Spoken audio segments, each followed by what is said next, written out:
To be born English is to win first prize in the lottery of life.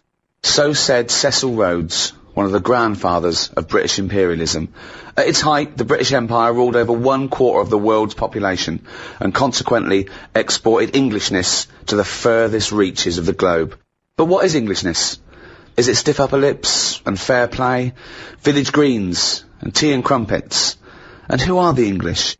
Are we defined by a shared heritage, a common set of beliefs, by the language of Shakespeare?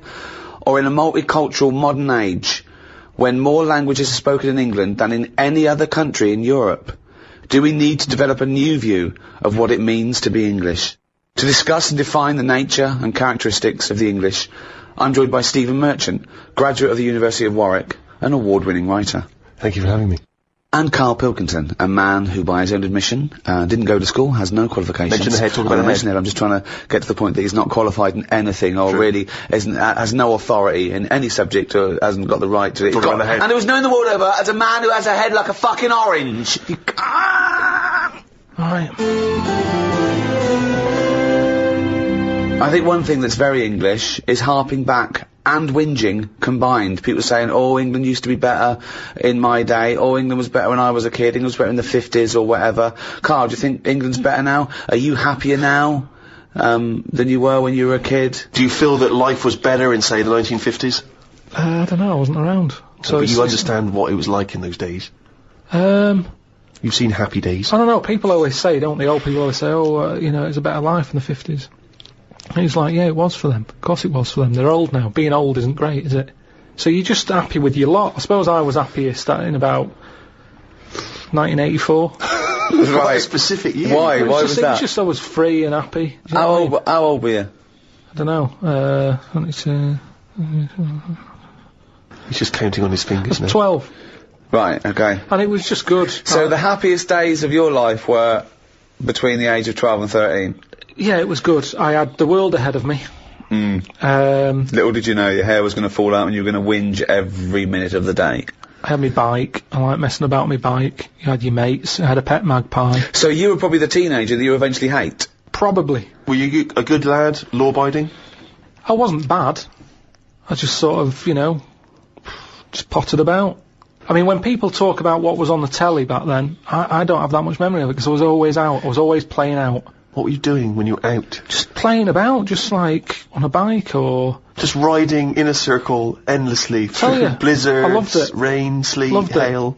I never seemed to be in. I was always... When everyone always goes, where were you when Band-Aid was happening? I was always out on my bike. And everything was like... you and McGregor? A memory's always sort of like coming in for some orange and looking at the telly and seeing Princess Diana's getting married, and my mum says, have you seen this? And I'm going, oh, I'm going out on my bike. I was always doing that. The only time I was in the house... This is why you don't know anything, because you never stopped. Yeah, but this is what being a kid's about. But that's all what the I mean, being information free. you have, Karl, is as though you've gleaned it as you raced by on a bike. It's almost like, you know, every piece of information you have. Your hair blowing in the wind. Karl, your hair will blow out one day. Oh, don't talk stupid, ma'am. So yeah, 12 to 13 was good. But you see... And it was all downhill from then, was it? 13 is your teenager then, aren't you? Life got tough. Yeah, how did it get tough? Just straight away when I was 13, my mum was like, you know, oh, it's your 13th birthday, you're a teenager now. Right. And she gave us a quid to go and get a cake to celebrate it. Went to the supermarket, got a cake, and I just thought, I don't like the look of this. Don't like the look of the way the future is here. On his 13th birthday! Well, you were buying a cake. What did you see at the supermarket? It was kind of like, I don't know, I suddenly felt grown up. I didn't like it. But I think you were always about 58, really, with your outlook. Well, yeah, my mum always said I was old. She said I was an old baby. She said I could frown before I could walk. So they always had a bit of a worry look on my face. Didn't say much, just always listened. My eyes moved about more than I did. Just sat there looking around, looking stressed. My eyes moved about more than I did. Oh dear, I couldn't walk. Well, I can't walk, but I'll try and get a bit of movement in my face. It's a workout, a baby workout. Oh, babies, well, if you can't walk, what about your face? Let your face do the walking. It sounds like that horror film. It sounds like Pilkington's Baby. Yeah. Just you lying there in your cot. I didn't like all the stuff that's set up for you. Like, me mum tried to send me to, like, a nursery. I said, no, I'm not having this. Just like that. I said when I'm older and I've got to go, I'll go, but let's leave out this bit. And she said, all right. She was, I love the fact that he could reason with her. I love him. He's 3 years old with a pipe. She's going, you're going to nurse. She goes, I think not, Mum. I mean, kids don't play out, do they? Kids, parents are scared to let the kids play out, and that's why the streets are dangerous now. Because no one's playing out on the streets. Whereas when I was a kid, everyone was out on the streets were safer. Because there was more people knocking about. Right. Let the kids play out. It must be like a constant, like a Lowry painting, his front garden, do you know what I mean? Just loads of people just there was walking never around. any problems. I was sort of taken away by some fella. What? Hang on a minute. What? No, I was playing about in the garden. Yeah. But my dad's mate, Tony, Yeah. he did tiling with him. He drove past. And he saw me looking a bit fed up, so he just leant over, picked me up, took me to the pub. Now, the thing is, there wasn't panic. People weren't going, oh, God, where's Karl gone? He's out. Just... How old were you? He's down in the pub. Yeah, He's 4 years old, yeah. Well, he's only having a... He's down the pub with Tony, probably playing darts. Yeah, I was about 3 or 4. Sorry, so some bloke drives by who happens to be a friend of your dad's, thinks that baby looks grumpy. Yeah. I'm taking him down to But the pub. that's what it was Tony, like. you bringing the baby to the pub? Yeah, I might do, yeah, we're all bringing ours. Alright, see you later, mate. But that's what I'm saying. Whereas now they go, the baby's gone. There's a big full-on panic going Yeah, on. but I think it says more about your parents. They didn't do that. They looked out of the back car and you were gone. Some bloke's driving off in a van. They're just going, oh, well, doesn't Princess Diana look lovely? This is absurd. So what happened when you got down the pub? I just was there for a bit, and then For a bit, just had a game of pool. then my dad came in. He was like, oh, there you are. Oh, there you are! I love that! Where's my baby? I'm just going to have a quick pint. Oh, there you are. Alright, mate. So, yeah, I think things were better back then. Rick, as you hinted at in your introduction, the idea of Englishness and England, it's quite a vague term, isn't it? You can play loose and fast with it. I mean, for instance, I was looking at some quotes about England, and John Major, former Prime Minister, he typified England as being a place of long shadows on county cricket grounds, warm beer, invincible green suburbs, dog lovers, and old maids bicycling through the morning mist. Very specific vision of England. But he never came to the estate that I was born on, Sure. or Karl was, you know what I mean? I think, I know of that. If we go for a walk around Richmond, we see people playing cricket on the village green, and it's lovely, but I don't know if it's typical. I mean, I don't know. I mean, I don't know where most people live. But in a it's way, probably that's 50-50, isn't it, in cities and in the country, but that's wealthy country. But that's, interestingly, that's the vision of England that people like to subscribe to. When you buy your nan a box of biscuits for Christmas from Harrods, that's the image of England that's on the front. Why am I spending money at Harrods on my nan? Why can't I just, she's happy with sort of like broken custard creams. You've earned a bit of money now. Well, What's I know, wrong but with that? they don't need to know that. I mean, also, both my grandmothers are dead, so it'd be. Sorry to have brought that up. Well, no, but I mean, who buys who spends good money at Harrods on biscuits where she just suck 'em and eat the Garibaldis and leave? I mean, I don't know why I'm wasting money on the elderly. I worry that you've taken that too literally. I was trying to get to making more of a point, like an analogy, but I mean, I don't shop at Harrods. Right. Please, I don't. I mean, I might, get some Easter eggs. 2 days after Easter. Well, what do you think of this then? We were in Fortnum & Mason's after Christmas, and all the crackers were half price. Good idea. And there was a box of crackers for 500 quid, down to 250 quid. And I thought, right, that's got to be the best prizes anyone's ever seen. I'm going to get Cartier watches in these things. So we bought 250 quid. I thought, oh, it's a bargain, it's half price. Got 'em home, pulled a couple, and there was a little notebook, right, that said wine notes.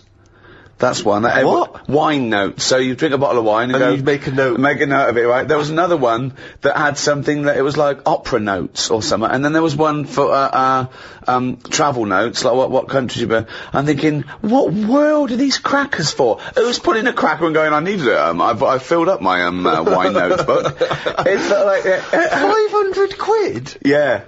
I mean, For some little notebooks? yeah, I mean, if you'd have paid 500 quid, I mean, I don't know who buys those. I assume they're for presents. And but I it's mean- probably the absurd, cliched Toffington Englishman Yeah. who has no sense anymore of what of any sense of worth of anything, and it's just a crazy, you know, snotty-nosed inbreeding. There was a silver-plated, like, mussel, you know, like the clam, the mussel, right?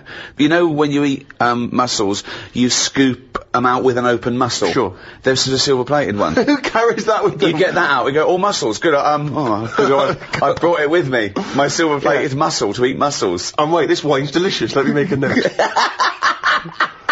That's absurd. Again, you see, it's interesting you said that, because those are little images of what we would like England to be, aren't they? They're pandering to that image of what we'd all like to be, that sort of upper-class English person who's worried about fine wine and good food.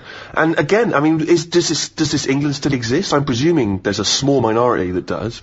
But well, there are some people that are in that world that are posher than the royal family. Yeah. You know, I can understand what the Queen and Prince Charles are saying, but there are some people... What? And I don't know what they're talking about either.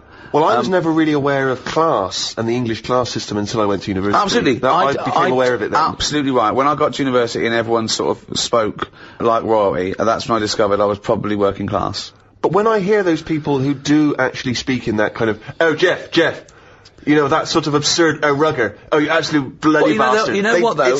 I don't mind the mega posh people. I don't mind that. Yeah, bloody hell, yeah, of course, take one. I don't mind one of those. What I don't like is the ones that, stand around in all bar one with a rugby shirt with a collar up. Yeah. Do you know what I mean? Yeah. Those sort of, who are going to work in the city, and they're loud and think they're gentry, but they're not. It's that middle bit that annoys me more. They've got that confidence, but without any of the charm. But that's the England that I think people think of when they think of it. It's the 4 weddings and a funeral England, and yet it's not the England I experienced and grew up in. So, what is your typical image of an Englishman now? If I had to draw it for an alien, he'd be quite squat, quite sturdy, sort of no neck.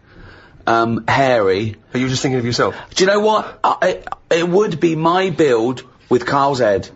Really? And no neck, yeah. I think he's sort of balding and unshaven, and, he's like a shaved caveman. I think he's tough, he'd have tats, he'd eat like a dog. A Ray Winston type. A sort of, yeah, that sort of, and Bob Hoskins, just squat, strong, tough, doesn't take any messing, built like a giant wombat. It's the bulldog breed. It is the bulldog breed. I am thinking of the bulldog breed, yeah. See, now my image of an Englishman is essentially that cliched one. It is, I think, Hugh Grant. So you're modern, you're straight away modern now. I would say it's either mixed between Hugh Grant and Roger Moore when he was James Bond. You see, that's another small percentage of Englishness that sort of annoys me. Those people that think they're James Bond. They think they can buy a suit and read GQ, and they're suave and sophisticated, and they get cars they can't afford, or what they basically do, the people who think they're James Bond, all they do is work in a bank, come home, and flick through GQ at the adverts, looking at people with wearing watches, and aftershave. Who wears aftershave? Do you wear aftershave, Karl? Normally, aftershave is the sort of thing I let other people buy me. It's like underpants. Underpants, tea towels, and sort of aftershave and that. Other people buying me. Who's buying you tea towels? My mum. Right, okay. Every time she turns up, she's got Brilla pads and stuff. I've got loads of them. I keep saying to her, I don't need any of this, but she always brings a box full of stuff. Brilla pads, tea towels, underpants. The underpants size hasn't gone up since I was 14. But I can rely on her for that. So do you not have anything in your life which you would think of as being gentlemanly? Do you ever dress smartly? What about suits? I bought one suit that time when you invited me to the BAFTAs. That's the only suit. I wore it for the BAFTAs. I think I wore it for one other thing. I haven't wore it since. I don't feel comfortable. It's not me. But don't you go to a wedding? That'd be a lovely advert, wouldn't it? Him with a suit on going, I haven't wore it since. Karl Pilkington hasn't wore it since. I don't go to weddings. No, I don't like going to them. I agree. I mean, even though you know them, they don't give you any time when you're there, do they?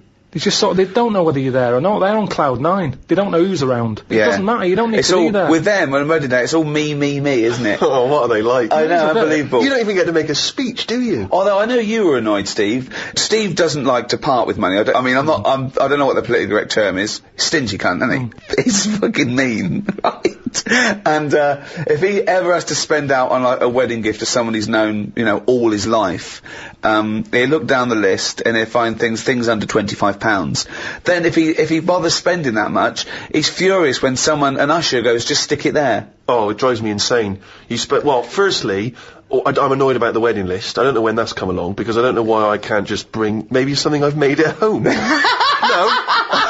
Why has there got to be a list of stuff? What newly married bride doesn't want a pair of homemade clogs? Exactly. Do you know what I mean? And then you arrive there and it's just, oh, thanks very much, stick it on the table. But saying that, I think people very much appreciate you being at their wedding. No, they do. They remember if you were there. No, they don't. They do. They don't. You don't get invited to weddings because you ain't got any mates. No, I've got to know enough people. Everyone's getting married. But they're always in the middle of nowhere. That annoys me when people say, come to our wedding. Yeah, fine, we're in Greece. Yeah. Well, no, down the road, I might make it down the road for the reception. Yeah. Go to what? You want me to book a holiday and come to your wedding? Well, the thing that drives me insane when you do go is when they put you on a table with people you don't know. Well, I've got all my mates there, and they put, because I got to mingle with some people. I don't care, I need these. But that's what I'm not good at, talking to people once. Talking to people who you don't know. No. What sort of stuff would you make conversation about at a wedding? I'd probably say, first of all, how do you know them? How do you know the people getting married? And then, like, you know, do you think it'll last? Imagine inviting Karl Pilkington to your wedding and going, where should we put him? Oh, I don't know. Is there a table for one? Oh, just you've got a table with the kids. Imagine being stuck with Karl Pilkington at a wedding. Yeah, what else? So you've asked them to think it'll last. They've gone, I'm sorry? Who are you? Karl Pilkington from Manchester. Right. Yes, we think it'll last. What else would you ask? So what's your next?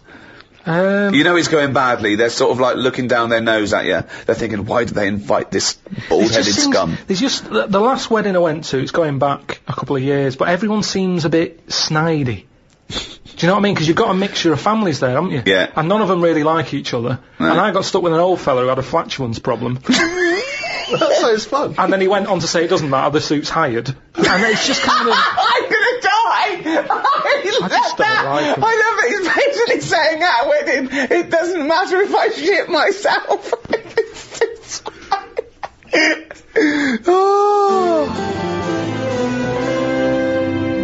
To be born English is to win first prize in the lottery of life. So what do you think of that, Karl?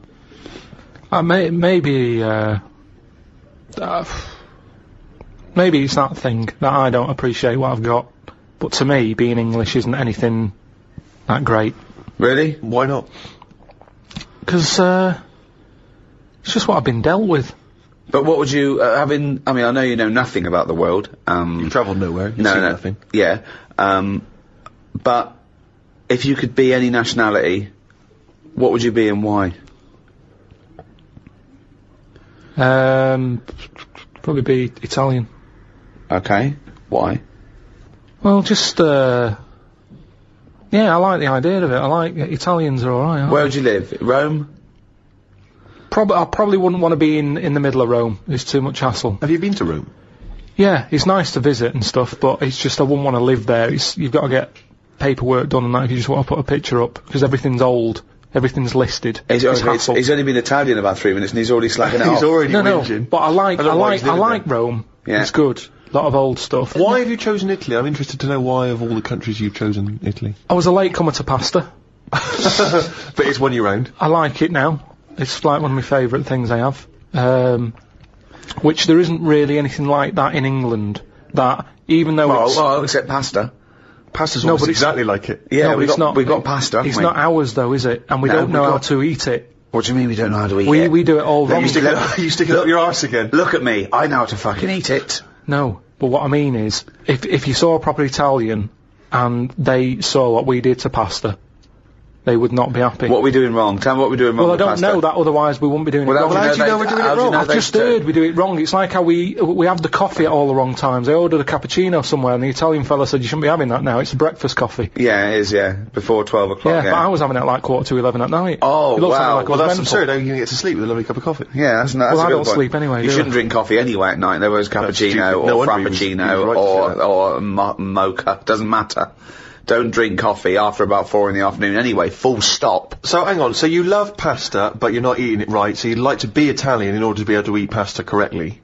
even though you enjoy the pasta you eat. What do you feel being Italian is, and what's attractive It's to just being... very sort of, it's a relaxed lifestyle. Whenever you go to Italy, everyone's sat outside a cafe. It doesn't matter what sort of person Karl, you are. that's all you do now with your spare time is Yes. sit outside a cafe. But they get more respect over there for Why? it.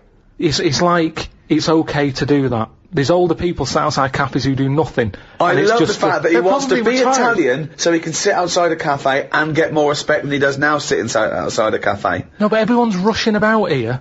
People have, like, colder coffee. They have frappuccinos here because they haven't got time to have a hot coffee. It's like they've got a coffee with ice in so I can neck it. Get it down my neck and get on with my day. Relax, enjoy your coffee. I don't understand the rush. You never enjoy anything. You say that you don't enjoy anything. You don't enjoy a coffee. When you're having a coffee, you're probably going, oh, I don't know if I can enjoy it yet, in retrospect. And tomorrow I'll go, I like that coffee yesterday. But the reason you enjoy Italy is because when you were there, you're on holiday. That's why you're able to chill out and relax. No. When you say it's old people sat in some little Sicilian village. Of course they got no money. Here, I went to the Salvation Army. Right. Why? Because it's nice. What do you mean? You can get toast and a cup of tea for £1. Go, you little skinflint. Right. You little roundy There's heady nothing Scrooge. skinflinty about that. That's just, that should be the going rate, Steve. I'm surprised I haven't seen you in there, to be honest. But the thing is... Where is it? now, just near Camden. What is it? Is it like old people? A lot of old people, mainly old people. And this is what I'm saying. These are people who are old and they sat in a cafe, but they don't get any respect. People are walking past and they don't want to go in. The way you reacted when I said I was in the Salvation Army, that's the reaction they get. Yet an old Italian person, they looked after better. Well, it's certainly true they look after their older families, don't they? Right, They do and respect that's their what I'm families. saying. Whereas, I mean, it's a lovely place, Salvation Army. Every old fella in there's got a tie on. Yeah. They make an effort. And that chokes me when I see an old boy still put a shirt and tie on. He's 90. He's like been through hardship, and yet on a Sunday they're still shining their shoes, and you know what I mean? I mean, you sometimes can't even bother to put your trousers on a Sunday. No. Mine got an elasticated waistband, Yeah. and they're still fiddling with braces and buttons. Yeah. So anyway, yeah, that's what I like about Italians and that. There's a lot of... So you want to respect. be Italian because when you're old, you can sit outside a cafe and get more respect than you do here. Yeah, look at the old people in this country. They never look happy, do they, really? Most of the time, when you see them walking around, they go to pot. No one's keeping an eye on them. Well, it's an important thing, isn't it? That my mum, this is when she was about 60, 65. There was a neighbour who was, 85, 90. And, again, completely alone. And my mum used to go on there every day. Do you want any shopping? Do it, right? She was good for her. She was like her witness in the world, to her existence. But I remember calling her once, and, she's come back. I said, what have you been doing? She went, I've been round so-and-so. So I went, all right. She went, she won't die, Rick. Like she's helping her, but she's thinking this is getting silly now. You were meant to go years ago here. Well, that's the problem, if you get pally with an old person, Yeah. then you could be stuck with them for years. And having to do stuff, that's what you don't want to do, isn't it? You meet an old fella, and then you've got to start, popping in his sort of piles or whatever when he can't do them himself. What do you do? If you're... It depends how friendly you are, though. I mean, I'm just talking about someone you meet at the bus stop, as opposed to popping the piles back in. How does that happen? Jesus. Just the ones on the estate I grew up on. As soon as he got to a certain age, there was Mrs. Knowles who went mental. One day she seemed fine, next day she was chucking cans in everyone's garden. You could just hear her coming. Which was weird. Aren't you? Now you brought up weird people. There was a fella called Shorts Man. Right? It's so pedestrian! I love that! Shorts man wore some shorts. Now what I like, yeah, he did, but they were really short. They were that sort where, it's almost pointless having them on. What do you mean? They were just, like shorts now, for blokes, they go up to your knees, don't they? There's no chance, there's no accident happening there. There's Go on. nothing going to pop out. Yeah. No. But Shorts Man, he liked it. He liked the fact that happened. And he used to walk with big strides to sort of help the chance along. So that he knew, with the big strides and the short shorts, Yeah. they were going to pop out. Did you ever see it pop out? Yeah. Why were you everyone looking at did. the shorts? Just because it was like playing Buckaroo. It was like, when are they going to pop out? But what? It's just what happened. So, right, but Shorts Man, so he was an exhibitionist, he basically wanted people to see his veg. Yeah. And they were out more than they were in. I mean, they had a tan. Right? Now the thing is, what we like in England, I think we like that. We like local characters. The eccentric. Yeah. Eccentric's that's very British, eccentrics, I'm glad I grew up round there with all them people, because they're interesting. Well, there is a certain, mindset about, the great English, certainly the older English people. I mean, my grandparents are, my grandfather died recently, but they're amazing kind of eccentric, very English, seemingly, no friends, from what I can identify. I don't know if this is unique to them or true of a lot of English people, older people. Terrified of what the neighbours might say. Always did that thing of speaking like that in case Jack's in next door. Yeah. Like the neighbours are constantly listening in. They've got glasses against the wall. They're constantly listening into what my gran's got to say. Yeah. They had about 3 teeth between them. It was extraordinary. My grandfather had a plate of false teeth during the war that had a wooden pallet. A wooden upper pallet with teeth on it. And those teeth slowly fell off during the course of the years. Never got replaced. So they'd sort of invite you to Sunday roast, and they would wake up at 6 in the morning to put the beef on, and they wouldn't have it till 6 in the evening. They would cook it. The biggest compliment you could have, if you made some food for my gran, if it was some beef, would be, "Oh, you're so lovely this, so tender, you can suck it away." If you could suck your Sunday roast through a straw, she was happy. Well, she didn't have any teeth. Right, exactly. Basically, they got to about the age of 60 or something, and it was as though they were just waiting to die. It was strange. They lived for my grandfather lived for at least another 25 years. So you must have been gutted. But when my father needed a winter coat, a big heavy winter coat, and he was thinking of buying one, and my gran said, "Oh, don't worry about that, Ron. You can have your father's winter coat." And he said, "Well, but he's still alive. What do you talk about? He needs it winter coat." She went, "No, he'll be dead soon. Just don't, silly to waste it. Seems to waste it, just wait." My father must have been waiting 10 years for that winter coat. I love the fact he waited. You can see where Steve got it from. Of course he did. Stupid, I'm waiting now. Steve, you must be freezing. I am cold, but I'll tell you, it's a lovely coat. In English society, traditionally and now, is manners. I mean, obviously manners change, but what is etiquette? What is good manners? I think that a lot of that has been lost. Well, I was thinking the other day, have you ever heard of the finishing school?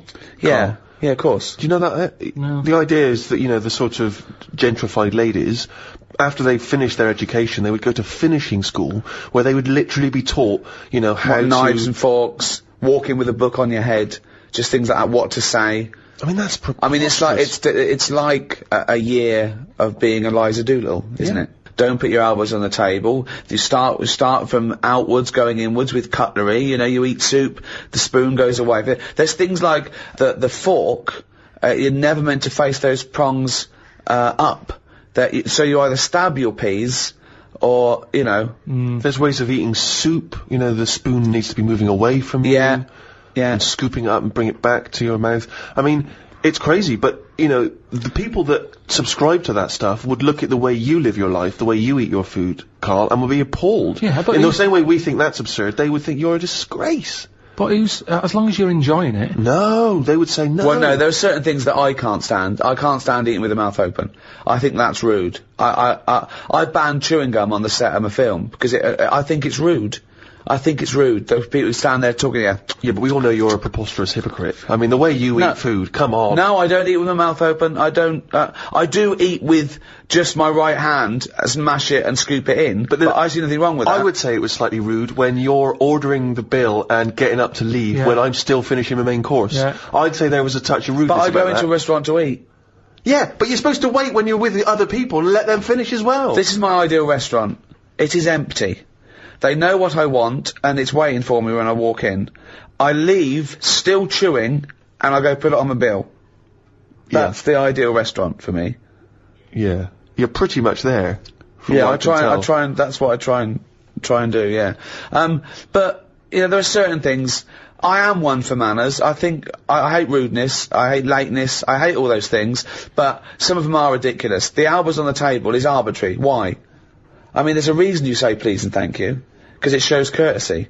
those make sense. There's a reason you don't talk when you're eating, because it goes over and it's disgusting. There's a reason you don't lick your fingers and then put it back in the chips, because someone else has got to share that.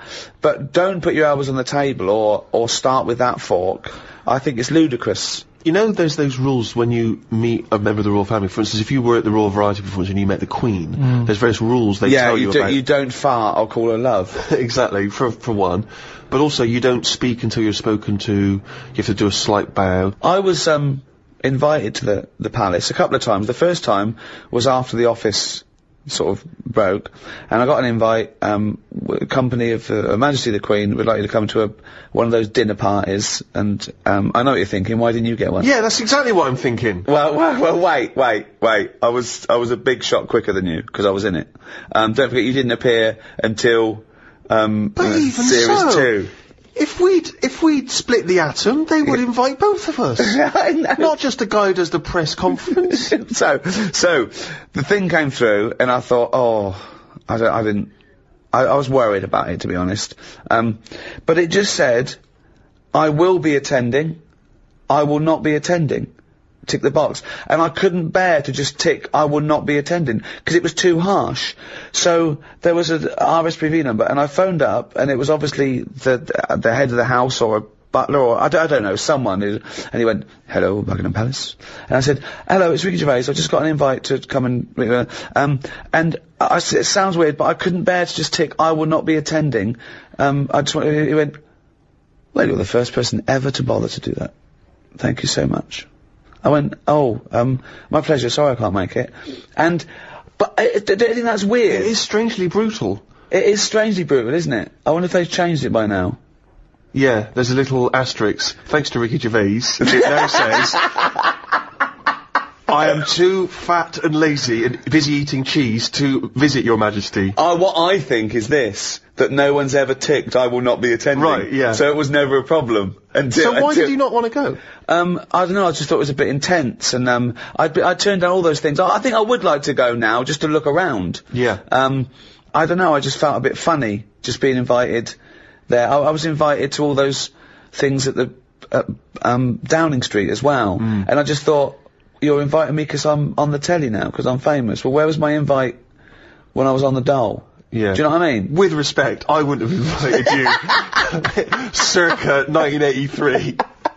No, I haven't got a problem with, going to the palace or, except I do have a problem with sort of being wheeled around as a celebrity. Because I used to think if I was ever invited to get given an MBE or a knighthood or something, I'd be like, nah, I'm not part of the system, I'm a rebel, I'm outside.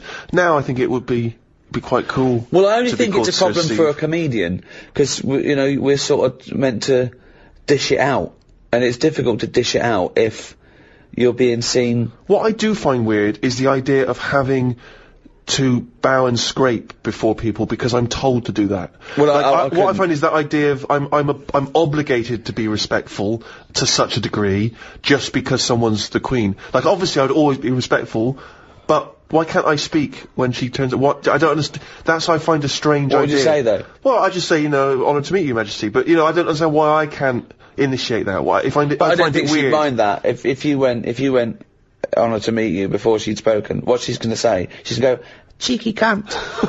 I talks first, lanky. Karl, what do you think about all the pomp and circumstance around? It's all alien. It's not for me. I don't like that sort of. I try and not put myself in the same sort of circles as posh people, because it's just it's like a different club, isn't it? It's like I said to you about young people and old people. There's such a different life going on. They say like the whale and the hippo are related. You never see them together. And it's the same with really posh, well-off people and someone who's just getting on with their life. But I mean, that's the thing that's changed as well. The stiff upper lip thing, that's out of the window now. I mean, it's like everyone's got a new addiction. Everyone's, I'm addicted to drugs, alcohol. I'm addicted to sex. Not a problem, have a wank. And everyone's got depression now. Can you be addicted to sex if you're not getting any? Because if that's the case, then... Oh Oh dear. Do you think there's a big difference, Karl, between the Englishman of yesteryear who didn't complain? I mean, he just got on with things. He might have whinged about the weather and the like, but he just got on with things. He carried an umbrella. Yeah. He Whereas didn't whinge about nowadays, anything. people are getting their Prozac and their antidepressant pills, they're going into therapy. Yeah, he kept out of stuff as well. Just there was a war and so and so. Alright. They're coming this way. If they come over here, give them a slap. Why are we getting involved now in everything? Thoughts on that, Karl? It's news now, innit? Sometimes I think, don't tell me, don't want to know. Just get on with it. Whoever's job that is, get on with it. Yeah. Why am I being told about it? When I've got a problem in my job, no one else knows. No one helps me out and goes, well, I've got an opinion for him. No. This might help him. No one helps me. But I'm being bombarded by everyone else's hassle. They love talking, actually. That's what the English do. Talking, but they never finalise it. They love just being in a meeting room, talking, saying, yeah, we could do this, we could do that. I'm the only one in that room not getting paid. Everyone else is on a wage. I'm there looking at my watch, thinking, right, I've been here for an hour and nothing's been sorted. They're looking, thinking we can drag this out for another half hour, get us to lunch. That's what annoys me. They're all sat there just pushing bullshit around the room like dung beetles.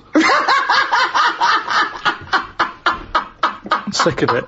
And that's what the English do. And it's a shame, because I don't think we used to be like that. I wish everybody just sort of kept to themselves more. Like, you know, certain animals do. Just get on with it. It's like an old-fashioned way. What animals keep themselves? Any animals keep themselves themselves. Like what? I've said loads of things. What animals keep themselves? Badgers. Why do they keep themselves? No, they just, whenever you've seen them just sort of wandering about a roadside, they're on their own. Right. They're not sort of... What are they doing? In pairs. I don't know. Most of the time they're dead.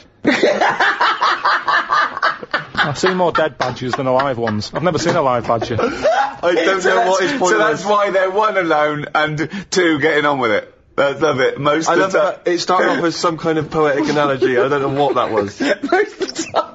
I just, Oh God. I like this thing of the Englishman I knew growing up, was, you had to, when you hit a certain age, when you hit like manhood or puberty or whatever, 13, 14, 15, you had to start showing your mettle. Then, the most important thing then was to, well, the worst thing to be growing up was gay. That was like, you couldn't be gay. It couldn't be gay. Anything but gay. And then you had to be hard. You had to be tough. I remember, right, when I first started going to pubs, right, so I don't know, say 18, you walk into a toilet, the urinals, and the first thing everyone did was fart and gob. Yeah. That was it, right? Yeah, if you couldn't do that, then, you know, you get funny looks. You know, you go in the urinal and they'd look at you and go, oh, sorry. It was all about, being a man. You know. I think wearing glasses makes you slightly exempt from that. It's like you don't have to... People automatically dissociate. It's like if I was in prison, I wouldn't have to do that because I'd just be the professor. Yeah, do you know what I mean? exactly, Or brains. yeah. I would. Yeah. I wouldn't need to be part of it. the- I'm never a threat because I never look like I'm going to be a tough guy. So consequently, I live in this sort of parallel stratosphere where I haven't got a piss and gob. Yeah. has that got more popular? Yes. Has it? Yeah. There's a lot more people gobbing? doing it in the streets now. Really? It's like not avoiding- in Hampstead. It still is, you know. When I walk The only here, person gobbing in Hampstead is me. Jane says, don't gob. People are looking. well, it is. It's your trail that I'm seeing then. It's like a load of sort of washed up jellyfish in London. Just big blobs of it. I mean, I don't know how they're coughing this stuff up. I mean, they shouldn't still be alive. Some of them have, like, organs in them. It's just big lumps of stuff. I mean, that list of idyllic, antiquated England of, you know, tea and cakes and cricket, I mean, is valid. But I think the things that sum up Englishness, I mean, talking of the weather, I think drinking, war, we love a ruck. Yeah. We're built on war.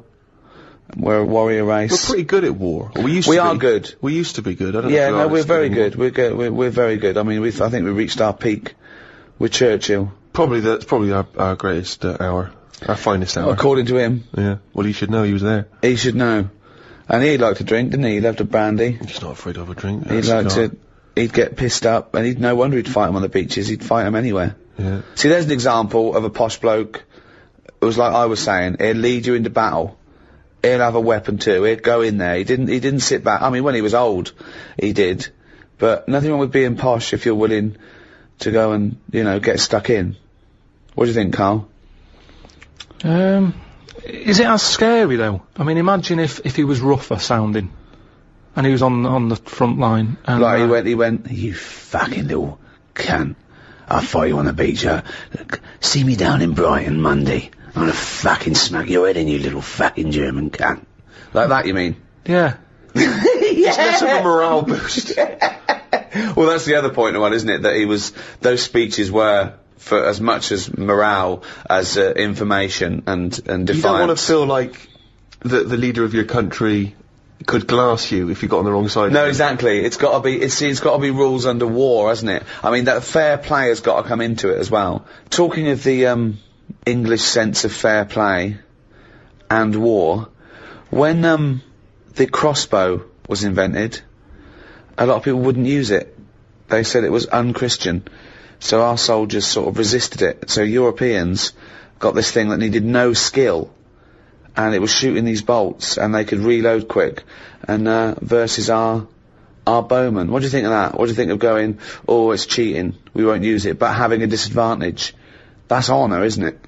It's almost like it's okay to kill someone, but with skill. But what's the problem here? What am I meant to be worrying about? Well, you've got bow and arrows. Yeah. They're amazing. They're heavy. They're your arms. They've got trained bowmen. They're skilled. The most skilled sort of marksman soldiers in the country. Someone comes along, goes, don't worry about that. Here's a crossbow. Just pop it in, put it back. Deadly, quick. Anyone can use it. So now you've got anyone with a crossbow killing people. Women, children. Anyone can use it. So the Europeans, they're going crazy. Oh, William Tellon he's shooting apples off heads. Yeah. Right? But we resisted it because we thought it was, unchristian and cheating to kill without skill. What do you think of that? But where were the actual bows and that being made? Because that's the thing, isn't it? The company who's making them, they just want to get out to a big market. Brilliant. That's what they do now with the iPod and everything. It's not about people wanting more music than ever before. That's not the case. It's about having the accessory. And if the bow and arrow was like sold as this, light to carry for all the family, that's how it would have happened. That's what it's all about. Ye new bow and arrow from Ronco. But what do you think the problem is? But you're not quite getting Ricky's point. His point is the idea of there being sort of rules and fair play and etiquette in war. The objective is to kill the enemy. I don't think war and that is a place to start getting all uppity about someone cheating or having a better system. Really? You think all fair in love and war, do you? Yeah, definitely. Right, but it's just about rules, winning. Isn't it? No, not in a war, there isn't rules. So what about things like the Geneva Convention? It's the understanding that even if we're entering into a war, theoretically, there's a set of agreed universal rules. It's good for both sides, rules. Isn't it? Fair play has got to come into everything. What's extraordinary about the idea of English fair play is, famously the approach during the First World War, that we would sort of walk up out of the trenches onto no man's land and sort of politely march at a slow, steady pace across towards the enemy. I mean, and then we were just being machine gunned down. I mean, it was absurd. Well, I know we were fodder. It was fodder to use up some of their bullets. I mean, it was crazy. I mean, it's madness. But in a way, it's the gentry who are leading us, seeing the average Tommy as a sort of cannon fodder. Of course. And you've got to realise that most of the people didn't want to be there. Most of them didn't even understand it. I mean, and if you think of the first and second, they were just wars, But I can't imagine what it'd be like. Do you think, Karl, in a war situation? You've seen all those films of the. I mean, that's the one they had a knockabout and stuff, didn't they? They took the game of football. In no man's land, yeah.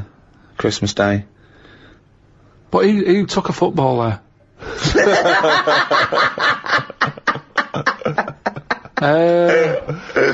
If I was on the front line, I would not be getting out the rule book. I can tell you that much. I'd be going mental. Are you saying there should be some rules or no rules?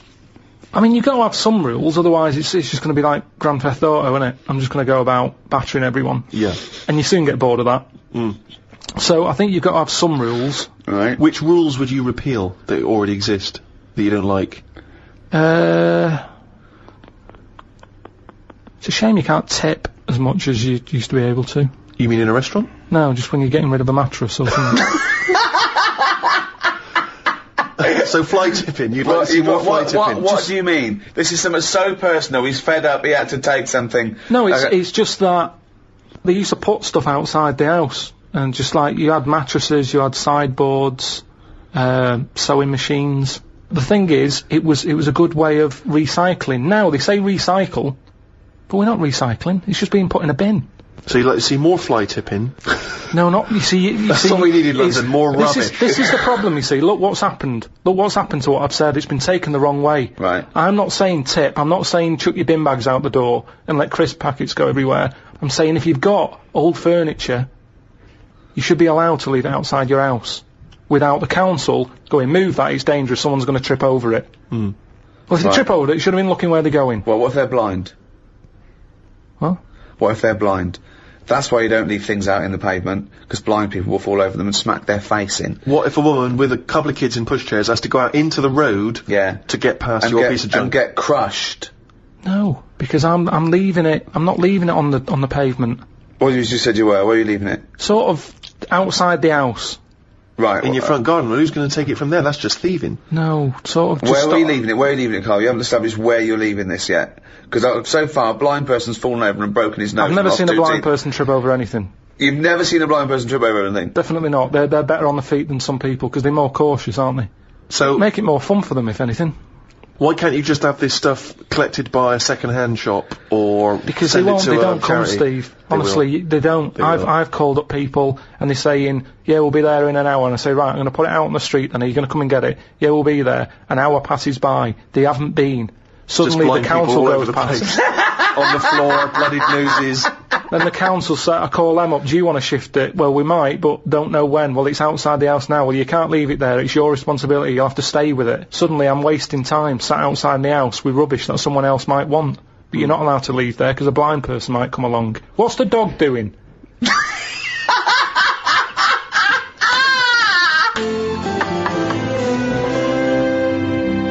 What do you make of St. George, the patron saint? What's your take on that?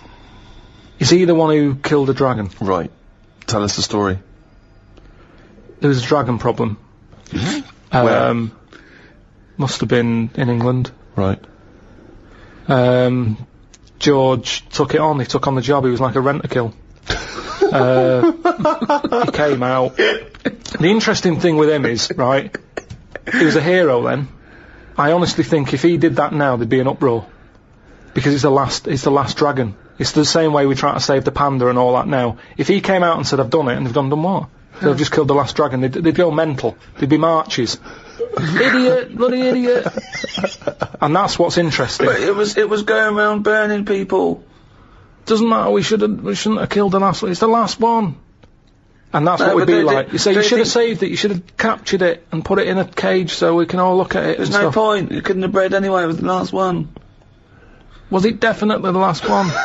Well, you were saying it was the last one, I'm not bothered either way. Hang on, what? To me, Sorry, hang on, whoa. So you think that there were dragons? Well, what are we celebrating then? Well, it could be a metaphor, a dragon slayer.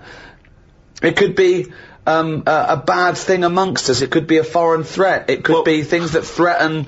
It could be anything. It's not to be taken literally, is it? But the real legend of George was that he was a figure who stood up for Christianity. Have you ever done anything brave?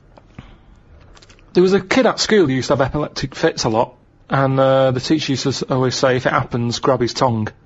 And I sort of had a go at that once. His tongue. His tongue? Yeah. What did he have a tongue for? To pick stuff up? What do you mean, a tongue? His tongue in his mouth. Oh, his tongue. Oh, his tongue. Yeah. Right, go on. And they used to say, if he starts doing it, grab his tongue and that. Yeah. And I sort of had a go at that once, and it wasn't nice. Well, how'd you grab it? You grabbed his tongue, did you? Well, I tried to. It's like grabbing a slug. And plus his mouth's going up and down, that you think he's going to have me hand here.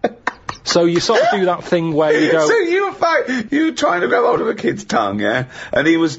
He was throwing himself all over the place. It was in a physics lesson. I sort of had a go, and then I thought, this isn't happening. So I just sort of kept putting my hand in, like I'm having a go. But in my head, I was going, I'm not going to get hold of it. What you could have used is a pair of tongs. Well, firstly, I don't see why this is brave. Kids having an epileptic fit and you're just supposed to help them out. I don't know why that's bravery, but even given that, the fact that you were thinking more about yourself in that situation than this other kid. You were thinking, I'll make it look like I'm helping, but I'm not really. And yet this is kid having an epileptic fit. I did at the beginning. Doesn't that tried. sum you up, Karl? Selfish. No, it doesn't. Because no one else was having a go. At least I did try and grab it at one point. You weren't doing anything. You were just making it look like you were. Have you ever tried to grab a tongue? It's like chasing a chicken. It's murder. And after a while, it wears you out. And it was weird anyway, because it was like What was he doing it for? I don't know. Wearing it out after hours of chasing this kid's tongue. I love the idea. Have you ever tried grabbing a tongue? It's a valid question. I love that he's annoyed. He's annoyed that this poor kid's having a What was your technique? Were you trying to grab it just with your thumb and your finger, like a pincher thing? Yeah. But it was because his mouth's going down and. Was he shouting or just? No, just throwing himself around. So that's your one attempt at bravery. Well, hang on a minute. Let me just think. Trying to grab a tongue.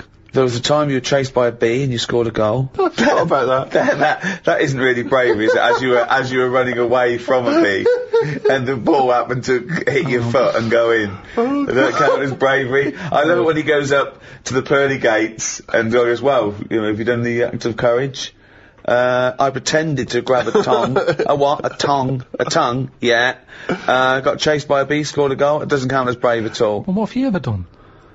Well, it's a good question. I thought of some of them. When I was a kid on the beach, there was a baby, like a toddler. I was about 12, and they were out, their little boat was going out, the mother missed it, and they were miles out, and the mother was sort of distraught, and I swam out, and I was a good swimmer then, and I pulled it in, right, and she bought me a box of chocolates. It's not enough, is it? What? It's not enough, a box of chocolates. I'd have been furious. Really? I'd have wanted a lot more. I didn't expect anything. No, it was like when I found that old lady's purse and I sent it back to her, and she sent me a little thank you note, but nothing. No cash, nothing. I was furious. I thought, come on, I could have kept that purse. I sent it back to you. I need more than a little thank you note. I didn't expect anything. I was sort of, I wasn't even particularly proud of myself, because I just thought, well, I could just do it. I mean, if it happened now, I'd go, what's in it for me? I've just eaten. Exactly. I'd go, is that your kid? They're miles away. Yeah. I've got less brave. I've got more scared of the world, yeah. The things I used to do, jump off sheds, I used to jump down flights of stairs to see if I could do it, walk, all those things that kids do. And you lose your nerve, I think, apparently if you haven't bungee jumped by your 30, you never will. Really? Yeah, you sort of, I think it's a sensible gene kicks in. I'm pretty sensible. Yeah, you think, well, this is not worth dying for, don't do it, you know. Yeah. I think having glasses prevents me from doing a lot of things. No, seriously, because it's hard to be brave with glasses. Because if I stepped into the middle of a fight and there's people being bullied and I stepped in, my glasses come off, that's it. Now I'm just being bullied as well. But I'm also blind in this, so I'm just crawling. It's very hard to strike fear into your opponents when you're crawling around on the floor looking for your frames, going, don't tread lightly. That's 200 quid there. Oh God, I love that when you took up judo and you think you overheard the judo instructor say, just knock his glasses off. Just knock his glasses off. But who are you, Woody Allen? What are you doing in this scenario? Why are you stepping into the dojo wearing a pair of glasses Well, how am I supposed to do judo without, where am I supposed to? Well, they come off immediately. But what am I supposed to do? Not do any form of martial art because of the glasses? I don't know. Actually, I haven't thought about that. Exactly. This is the problem, innit? People don't think that. You never see boxers with glasses. Well, of course you don't! Right, exactly. So I got no kind of athletic role models in that way, except Dennis Taylor. Oh, God! A man with glasses, me and my glasses. Yes, I tell you this, I could write a book on the difficulties of having glasses. But I suppose it's completely affected your life, hasn't it? Of course it has. Everything you do. Of course it has. Absolutely. Fashion. Yeah. Sort of sport, dancing, moshing. Can't go in a mosh pit. I've always wanted to jump on the stage, take my shirt off and then jump back in and everyone catches you and you sort of sway along on top of everyone's hands. Can't do it. The glasses would come flying off. But how do you swim in the sea? I'd have to hand them to the singer and then do it. I went to, I was in India recently, I went to Goa and I got myself a pair of prescription goggles. Could not believe my luck. It's revolutionised my swimming experience. Alright. Goggles which have got the same lenses in as my glasses so I can see alright. That's good. Went in there. Literally, and they're pricey as well. Went in the water, within seconds, giant wave had come over, and it was crazy. It was like Rio all over again. It ripped off both my trunks and my goggles. They went flying off my head. What? Now, I can only grab one of them. My trunks have never come off. Maybe once I've dived in, they come down a little bit. They came loose, and they slipped down, thus revealing penis. Goggles came off. I reckon you're like shorts, man. I think you've been doing it on purpose. You know how most swimmers... Tie your shorts up, Steve. No, I'm just going to see. But if they come off, if they come off, then you might see something. You know how most swimming goggles would float? Yeah. My prescription is so dense that they just sunk straight to the bottom. If I should die, think only this of me, that there's some corner of a foreign field that is forever England. There shall be in that rich earth a richer dust concealed, a dust whom England bore, shaped, made aware, gave once her flowers to love, her ways to roam, a body of England's breathing English air, washed by the rivers, blessed by sons of home. And think this heart, all evil shed away, a pulse in the eternal mind no less, gives somewhere back the thoughts, by England given, her sights and sounds, dreams happy as her day, and laughter, learnt of friends and gentleness, in hearts at peace, under an English heaven. Rupert Brooke, The Soldier. What an amazing poem that is. Yeah. It's a shame you read it, though.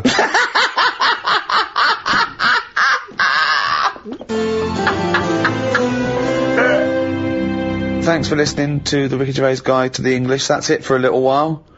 5 in that series of guides too. Plenty to be going on with. There's also the rest of the back catalogue as well, and we might do the odd free one, but we'll be back soon anyway, with maybe, another series of guides too. Who knows, Karl? Thoughts? I've enjoyed this, have you? Yeah, my favourite ones. I like learning stuff, you know that. If I can learn something and make a few quid, I'm happy. Unlike the people who are listening to this who are down £2 and have learned absolutely nothing. And what they have learned from you is total bollocks. So, thanks. That's goodbye from me, Ricky Gervais, Stephen Merchant. Goodbye. And Karl Pilkington. Right. To some, society is a cage, trapping and oppressing free-thinking individuals. But to others, society offers essential structure and regulation, preventing anarchy and the worst excesses of human behaviour. Each society has its own codes of conduct, ways of doing things. But who decides these social norms, and how are they governed? From the formative democracy of ancient Greece to the communist totalitarianism of Soviet Russia, history has shown us that there are as many forms of society as there are people to populate them. To discuss society and our place within it, I'm joined by Stephen Merchant, award-winning writer and graduate of the University of Warwick. Hello. And Karl Pilkington. You know the score. Little, round-headed twat. Right. In ancient Greece, every year, 500 people would be selected from that Grecian society, and they would have to sit there that year, and they would propose laws, and everyone else would vote on them. And that was their obligation. They were obliged to be one of that 500, if they, a bit like jury duty, called up, and then they had to propose their ideas, and then the rest of the citizens voted on it. Now, if you're in that position, alright, you're called up, what rules and laws are you instigating? You might go, right, I want an egalitarian society. I want freedom for people. I don't want slavery. I don't want any sort of oppression.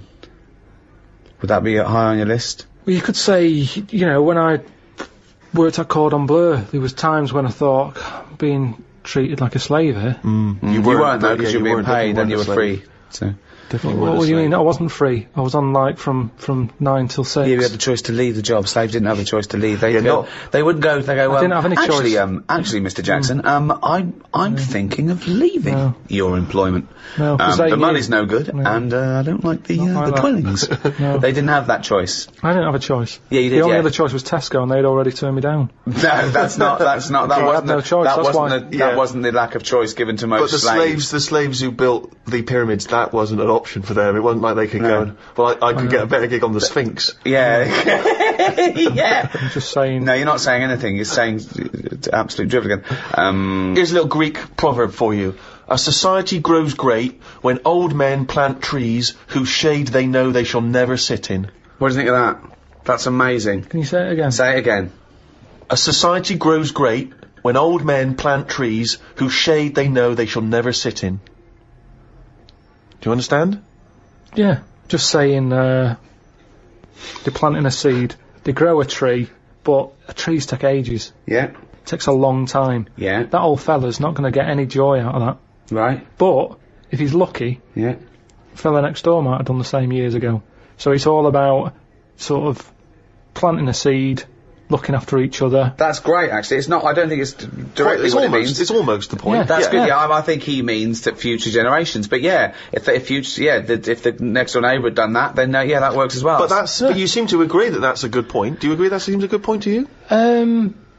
But I'm sort of guessing he enjoyed gardening anyway. Part of the enjoyment was in planting that seed. we shouldn't have... It's the old metaphor problem again, isn't it? I know, yeah. It's not specifically about trees. You know, you plant the tree, as you say, and you may never see the beauty of or the benefit of that tree, but other people will. But as a metaphor, what he enjoyed is the fact that he's added to society and human life, and he's got a legacy and all that. But so by the same time, when I went to Ibiza, right, now there they have motorbikes, people flying round on them, people don't wear helmets. You might even get 3 people on a moped.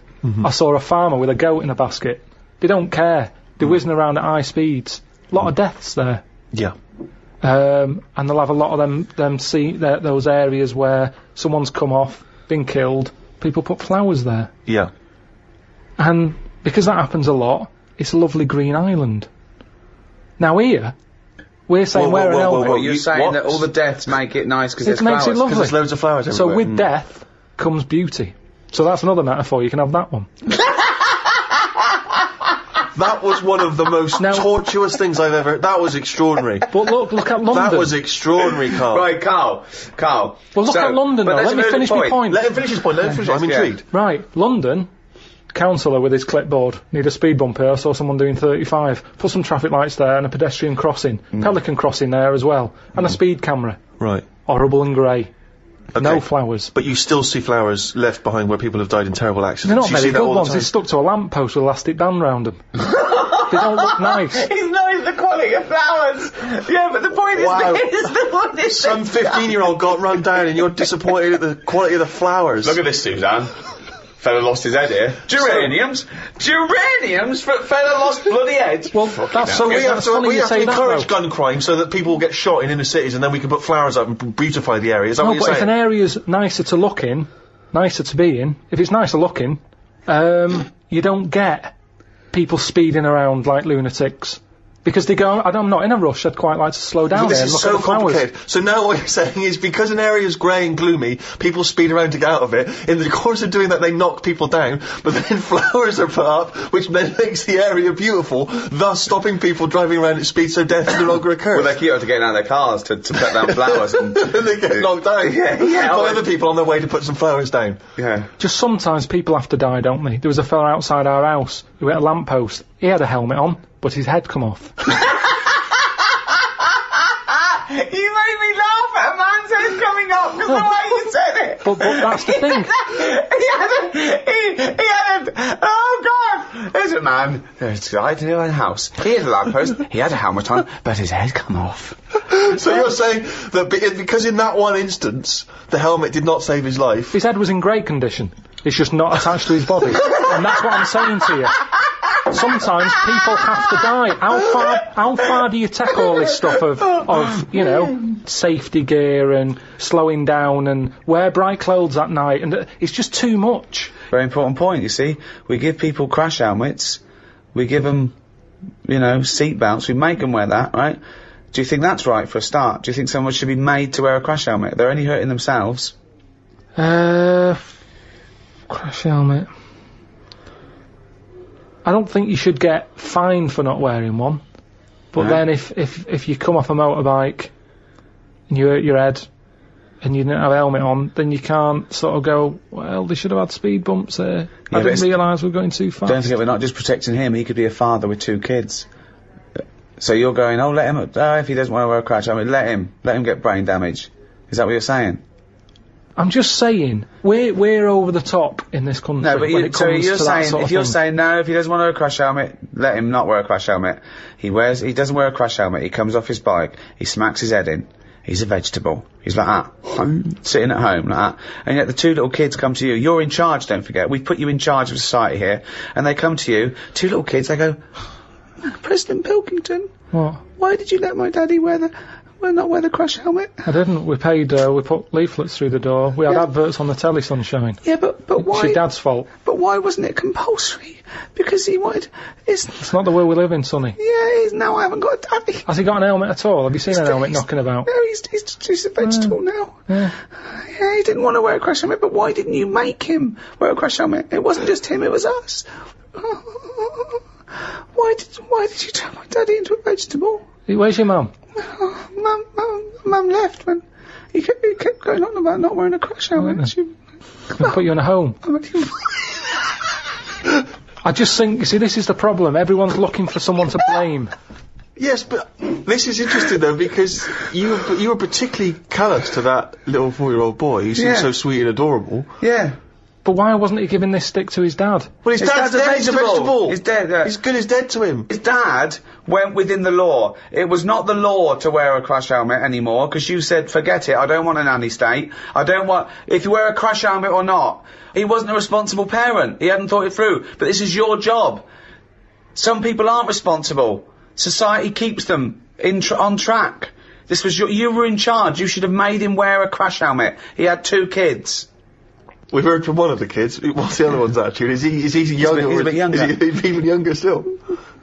Yeah. President Pilkington. Oh. Brother's crying now because you shouted at him. I wish you'd have made my daddy wear a crash helmet. Why didn't you make your daddy wear a crash helmet? Well, he won't listen to me because I'm not in charge He of didn't listen society. to me.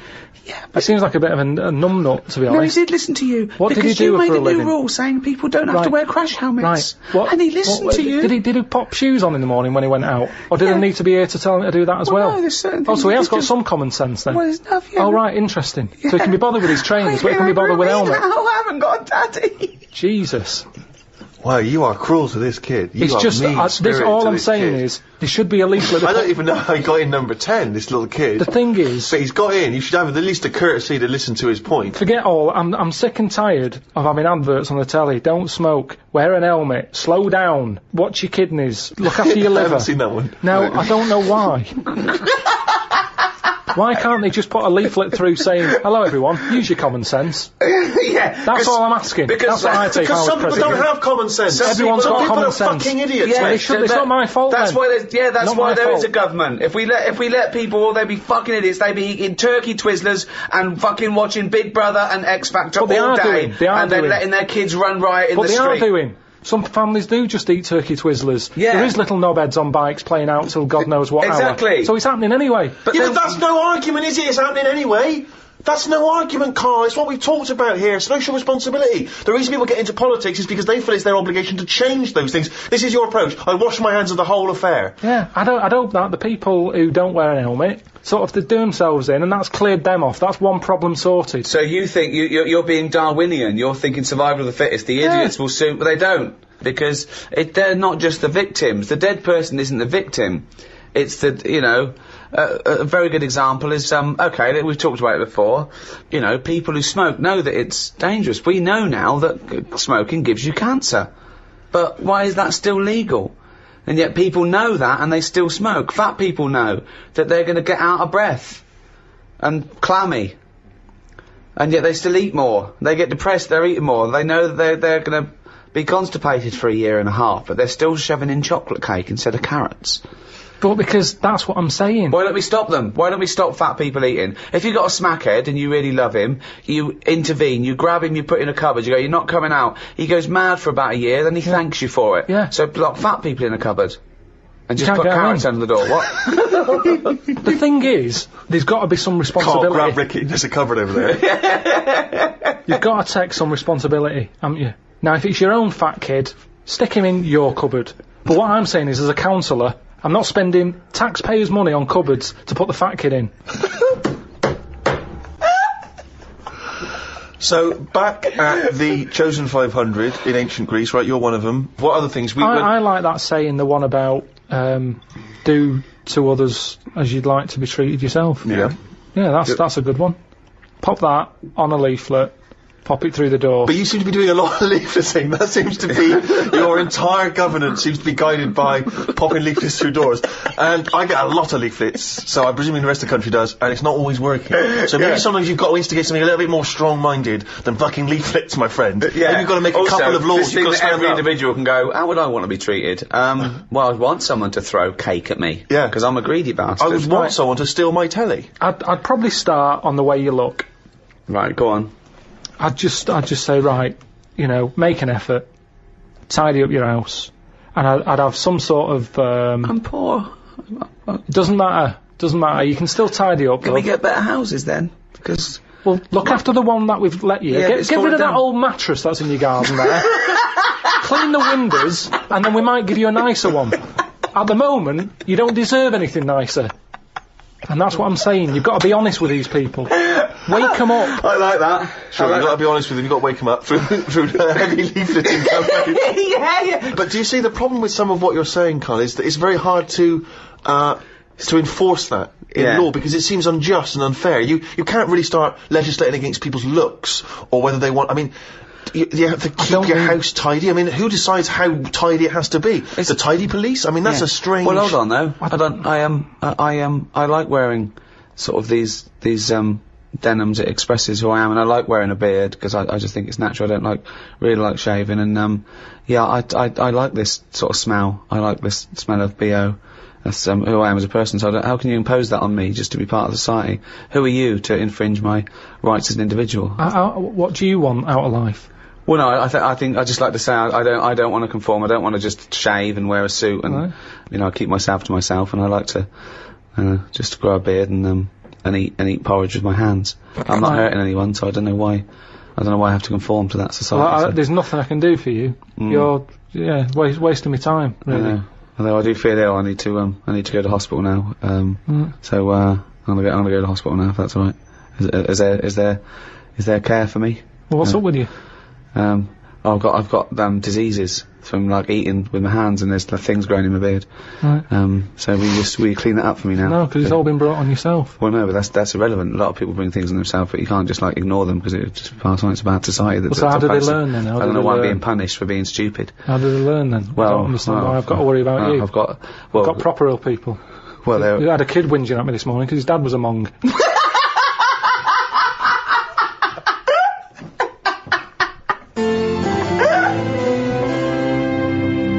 Obviously in China, you can only have one child, can't you?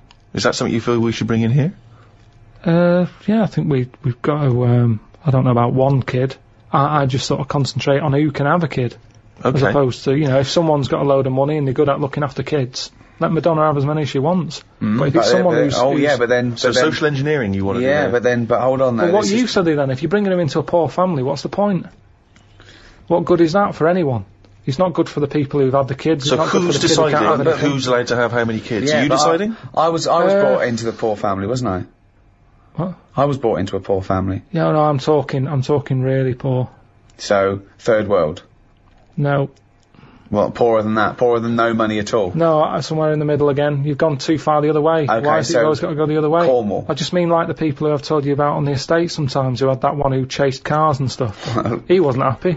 They didn't care if he was there or not. What's the point? Right. So hang on. So let's imagine that Ricky and I are husband and wife. We've come in, right? What's your questions to us to establish whether we are allowed to have a couple of kids? Hello. Thanks for coming. Me and my husband, we can't have children. Why not? Because he's got no sperm at all. Okay. He had one sperm and it was ridiculous. It was awful. It just came out like a dead anchovy. Right. And you meant to have 300 million tiny ones, and he had one big one. It was horrible. I had to pull it out. It was like a leech. And also I haven't got a vagina, so there was no place completely smooth down there like an action man. Yeah, it was just that. I don't know, but we love children, and we wondered if we could have a child. What do you do for a living? What do you do? What's your work? I'm a rapist. Right. And I dispose of the bodies. Right. Well, fill out this form. I should have clarified, a rapist murderer. Fill out the form. He does it in the wrong order as well, I must say. So, no, number of times I've disposed of the body, said I hadn't raped that one. I know. Just wondered what else you need to know about us. Because even though That was our little joke, by the way. He doesn't rape, and I work in an office. He works in an office in the town.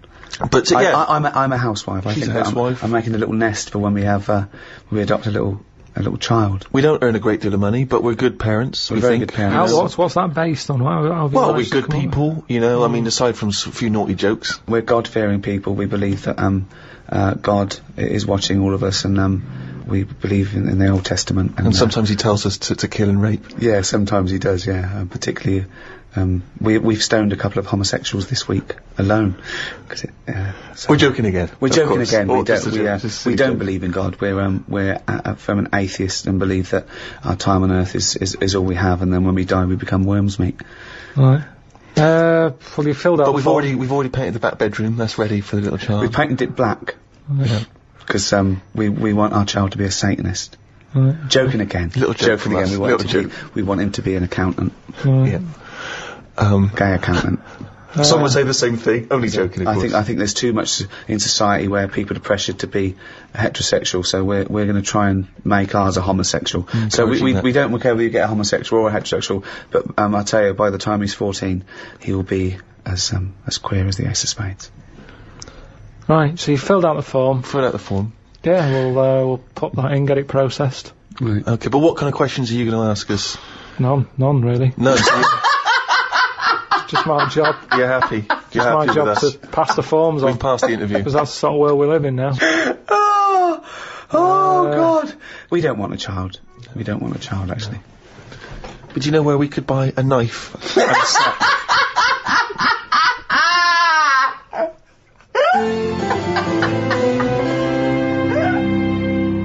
We talked about the little fella planting a tree that he will never sit under. He's given that to the next generation. Okay? Now, big discussion about donor cards. Of course, there's no reason not to give your kidneys away after your death, to all your organs. They're no good to you, and you'll be helping life. It's perverse to me that you wouldn't want to donate your body to a worthy cause after your death. Medical research, whatever. You agree with that, don't you? Well, you know how I feel about it a little bit. I don't like the idea of certain bits. Why not? What does it matter? Just because there's certain bits that are really personal to you, aren't they? No, there's not. What bit is more personal than another bit to you? Well, like I've said, my eyes. They're my eyes. They've seen stuff I like. Yeah, Now, what happens if someone else has them, and they start looking at stuff I don't like? I don't like the idea of that. But that's ridiculous, because your eyes they're just bits of tissue.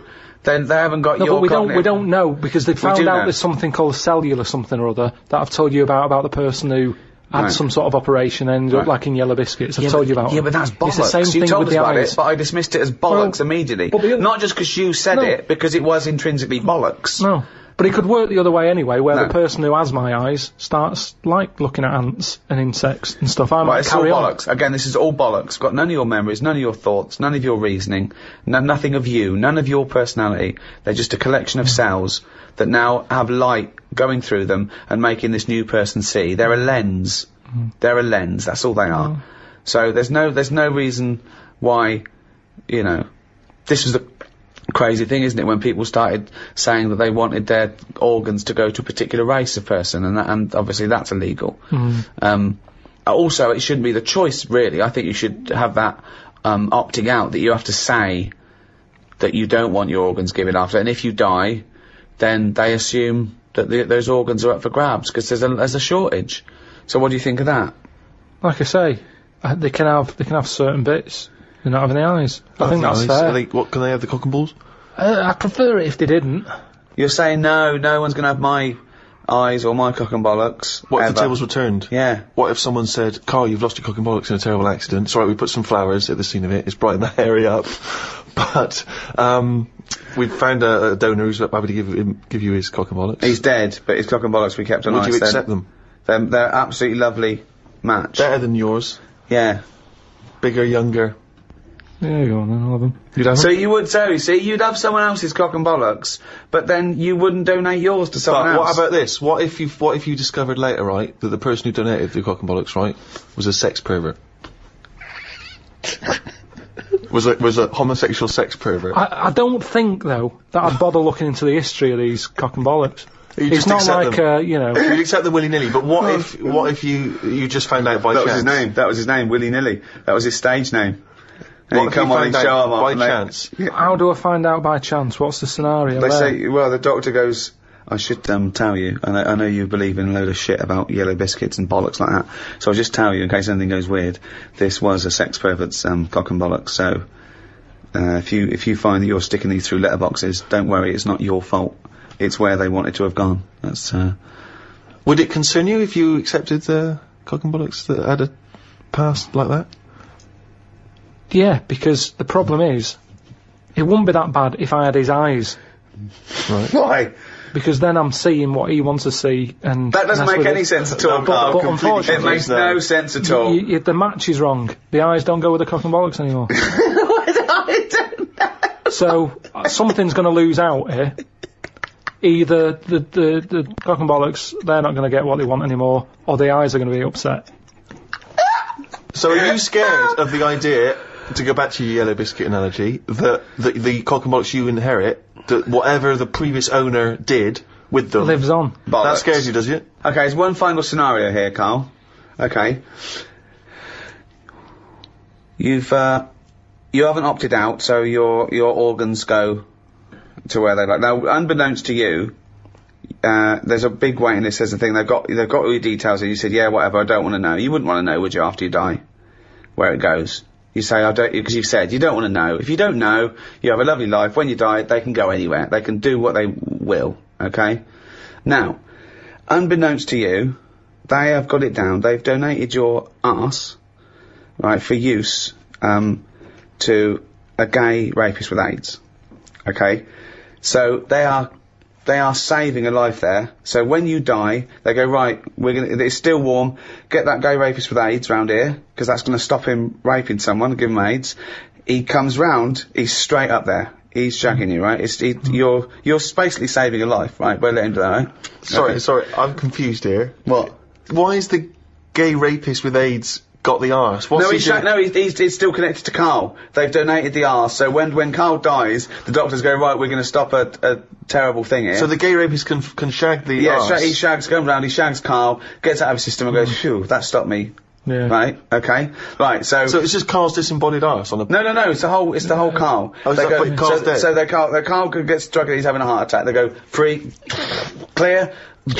They go, no, we've lost him. At 10:01, they go, oh, he's a arse donor. And they go, okay, where's the nearest gay rapist with AIDS live? Next door, get him round here. They go, okay, the gay rapist comes round and goes, where is he? Right?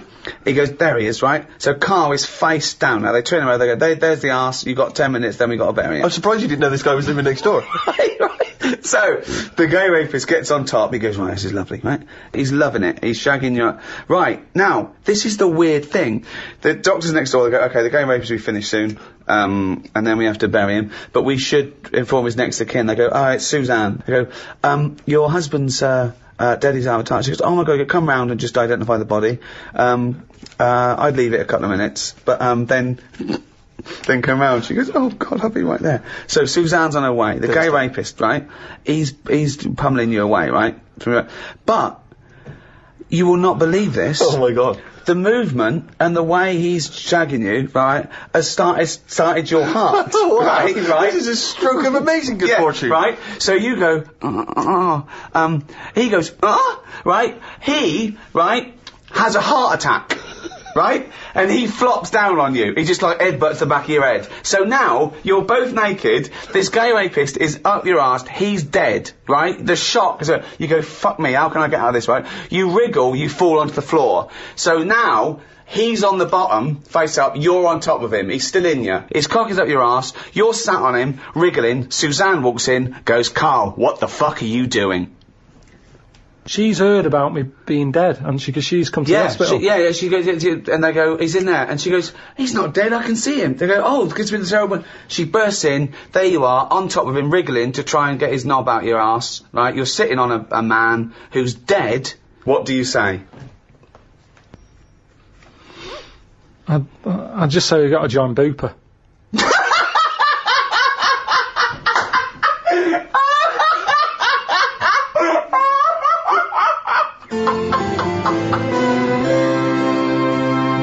Very hard, isn't it, to imagine yourself a different period in time and how you would have reacted. Now, if you think about America in the 1950s, black people still very much second-class citizens.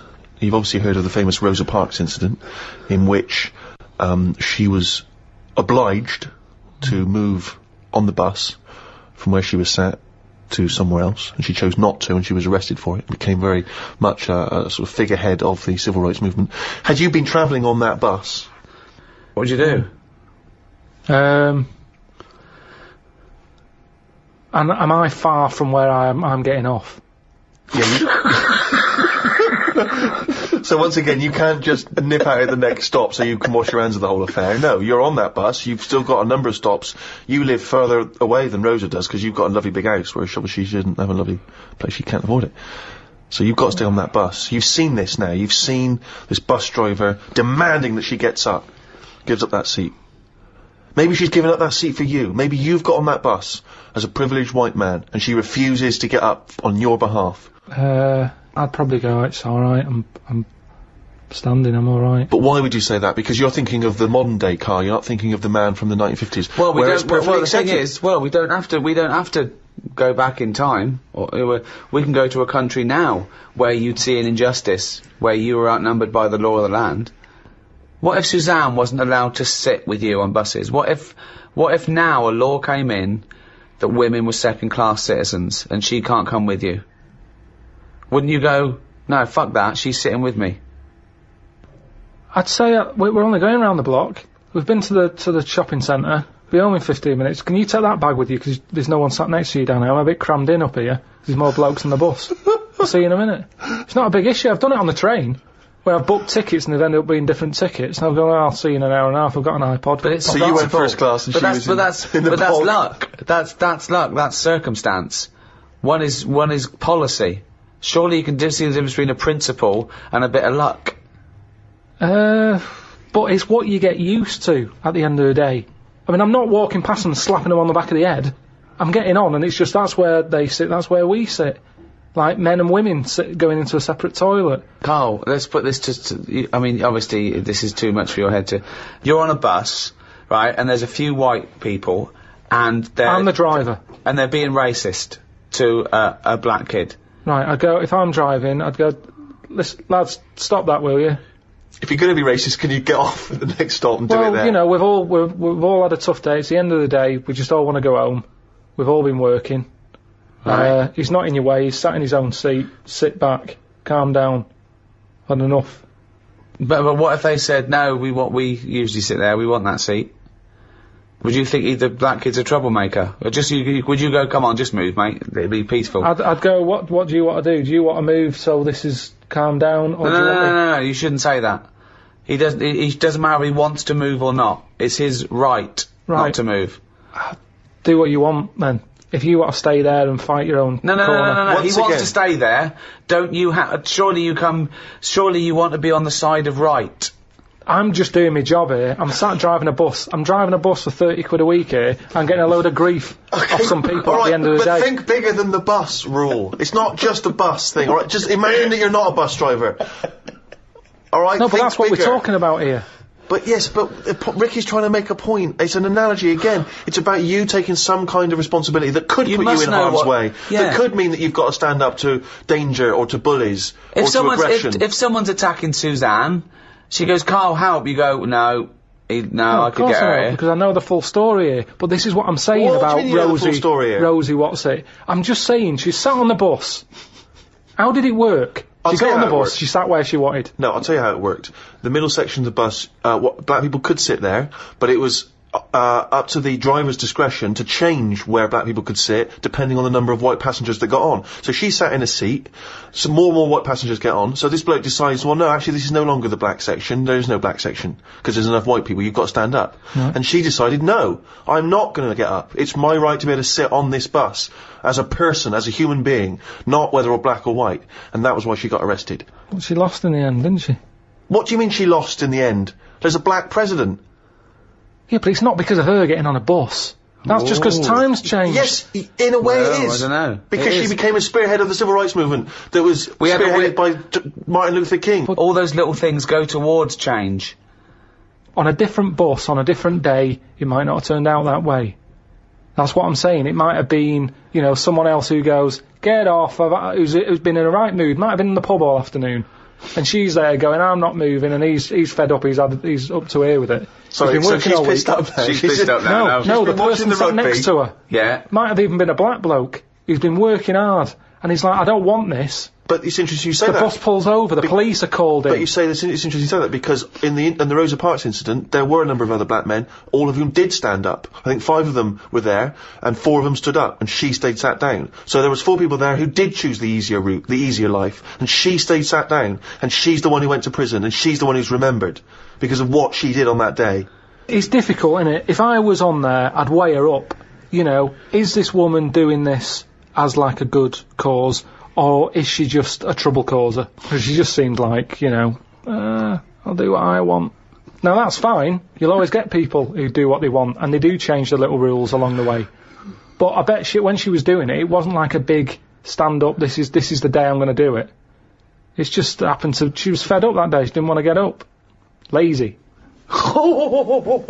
She might just go around law breaking all the time, and she's remembered now because she'd made a change about bus seats. Well, when she got up that morning, did she say I'm going to do that, or has she been fly tipping before she got on the bus? This is what I'm saying. Is she just a you know? No, she's not a troublemaker. She's someone who already had a burgeoning interest in the civil rights. I mean, I really thought the Rosa Parks incident was pretty cut and dry. The fact that Karl's managed to find an ambiguity in it is extraordinary. I love it. Tell me something else about Rosie Parks. Oh, for God's sake. I don't know what she's got to do to win you round, Karl. Honestly, I didn't realise it would be this difficult.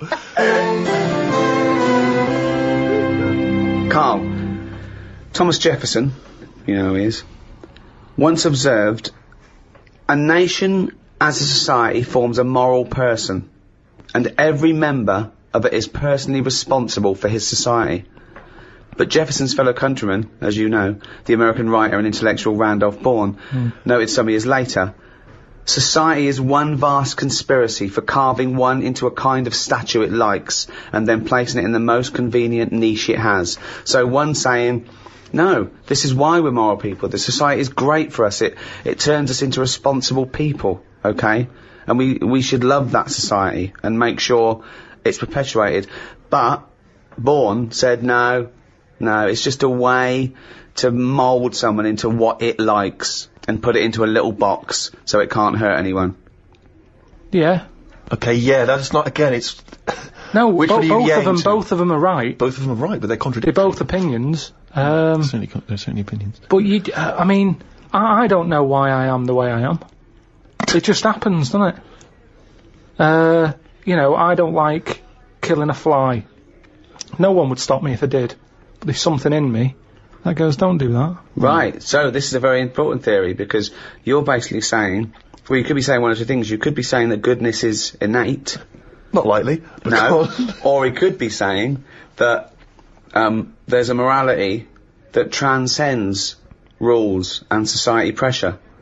Whether or something's legal or not doesn't mean that you have to do it because it's legal, and it doesn't mean you don't... Yeah? Is that the one you meant? That's what I meant. There was a bit of trouble in our yard the other day. Right. Between a wasp and a cricket. No, the thing is there any point to this at all, or are you just going to tell us you saw... Are you going to extrapolate some analogy from this? I think so. Okay, yeah, well, let's see. So there's a wasp... Yeah, well, so look at the whole scenario. As you said, sorry, just to clarify, as you said, it was kicking off. Right, okay. Whole scenario. So you're looking out your window. No, I'm in the kitchen by the sink. Yeah. Washing up, we've got a new sink. We've got a dishwasher as well, but I said, well, I'll use a sink, we've paid for it. Let's give it a go. So you're like a Luddite threatened by the technology. You're thinking your worth will be taken away, your reason in the world will be taken away by the dishwasher. So you're no, Suzanne, we've got a dishwasher, but I am going to carry on. You're going to need me. I want to show I'm needed. I wanted to use it. It's like, I don't understand that if someone's got a really nice car but they have a chauffeur. Drive it. It's yours. Enjoy it. Enjoy your car. Well, feel a gear change. Yeah, but you don't drive. No, I know. Yeah, so that's alright. But what I'm saying is, I've got a sink, I've got a dishwasher. What am I doing? If I put the dishwasher on, what am I going to do? I'm just going to sit down and do nothing. Probably. Wash up then. Do something useful. I do a better job than the machine does. Well, get rid of the machine altogether then? No, because sometimes I might want to go for a walk or something. Well, why don't you go for a walk all the time? It's good for you. I'd had a walk in the morning. Anyway, so, I'm washing up. That was all the prelude to the wasp and the cricket story. It better be fucking good to top that. His life's so complicated. For a man who does nothing at all, right, his life is so complicated. No, because it's the same thing. The kitchen's fairly new. Alright, you're washing up for Christ's sake. You're using a new sink, the dishwasher's there, it's not doing anything, it's not even plugged in, it's pointless. What's going on? I'm washing up the few plates. Right. The kitchen door's open. Right. Suzanne says, oh my god, look at that. What? There's a wasp and a cricket having a wrestle. I've never seen it before. Wait! Are you sure this wasn't Mexican television and it actually was a sporting Two people event? dressed up. Yeah. So they're there, wrestling. And I was like, well, stop them then.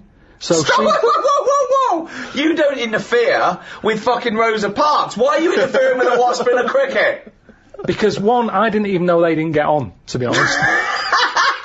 So this is much bigger metaphor than black and white. Because listen, this is more important than apartheid and segregation. Because I didn't even know they didn't get on, to be honest.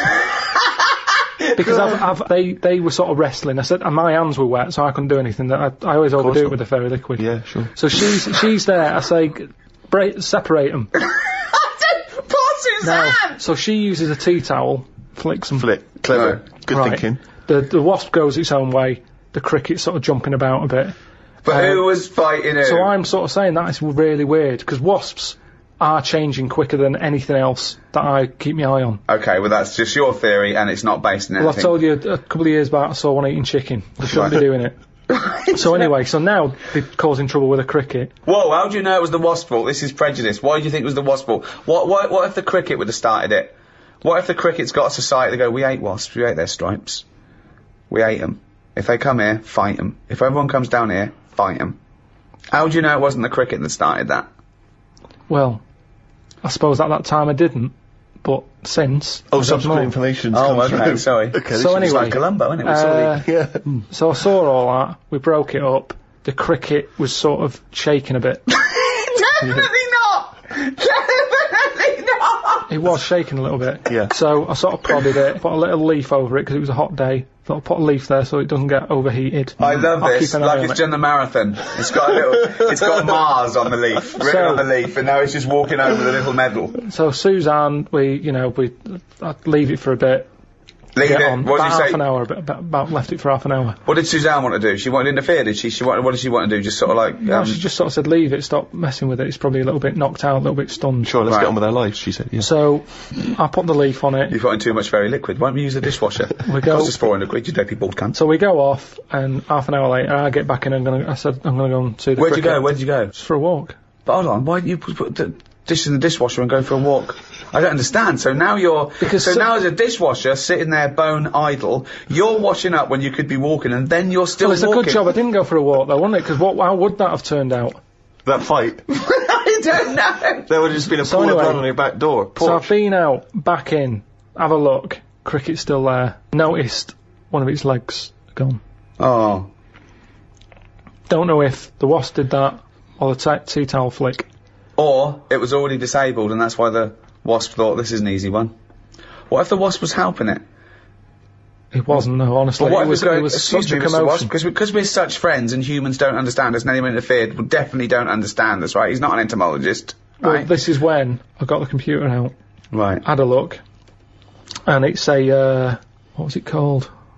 I Brilliant. can't remember. What happened is, the wasp apparently does this a lot. And it stings them in the head.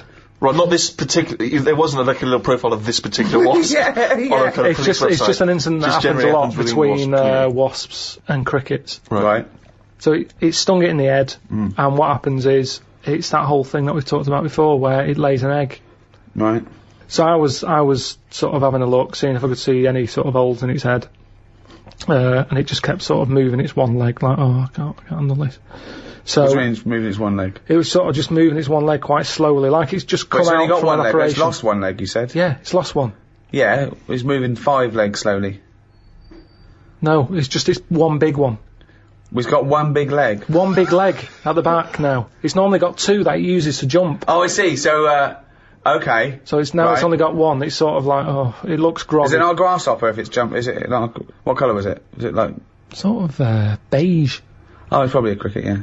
So anyway. It's important. So you were worried that crickets aren't aware of the dangers of wasps? You did a bit of leafleting amongst the cricketing community? I just had a look online and saw that, it's a popular thing that happens. It's sort of like a bit of a mugging. He said you can leave them for about half an hour. They normally come round and they don't know they've had an egg put in their head. But there's no way it said leave them for half an hour and they come round, they don't have an egg put in. There's no way it said that. Well, he said they're normally stunned for about half hour. Have you had an egg put in your head? Like an ostrich egg, by the way, it's coming out the top. So anyway, I picked it up, I placed it under a little tree, I said it's in the shade again, no wasps can see it there, let's just leave it. But you've just left that cricket to now die in agony when that maggot goes round his head and comes out a wasp and leaves the carcass. Well, this is when Suzanne came up and said it wasn't moving. I sorted it. What do you mean? Sorted it? She sorted it. What did you want to do? What did you mean? Well, I said, what do you mean you sorted it? She said, it's best that I don't tell you. Well, sorry, but... she said she sorted it. Wait. Do you think that we're in the mafia and we're being wiretapped? Say what happened. No, well, she just said she sorted it, and I said, what, sorted what? Because I'd forgotten about it at that point, I was painting. And she said the cricket. Right, what do you think she meant by sorted it? Well, by the look on her face, the way she said it, I've known her for long enough, so I know that she meant it's not good news. Yeah, so what happened? So from that, I took for granted she means... Say it! I've stopped it being... it's no longer in misery. So what do you mean? What? What did she do? She crushed its head. Because she said it was moving about... Specifically just the head? She just crushed the head? With a stone. She got a tiny head-shaped stone... Squashed it. Because that's where all the action is, isn't it? So she said it was too cruel watching it, sort of shaking about with its one leg and stuff. You had to kill it. I imagine I had this vision that one day Suzanne just having to say to his parents, I sorted it. I had to put him out of his misery. What? I just couldn't bear to see the twitching anymore.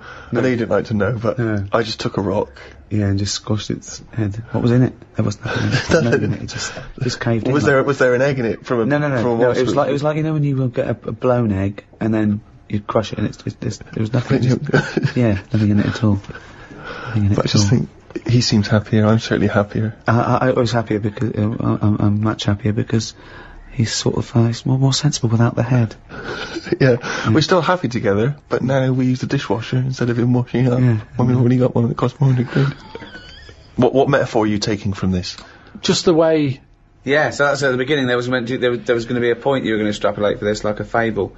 So what did you learn from that? I thought I was doing right at the time. And that's important, isn't it? And is it objective or subjective? You know, one person's evil is another person's good.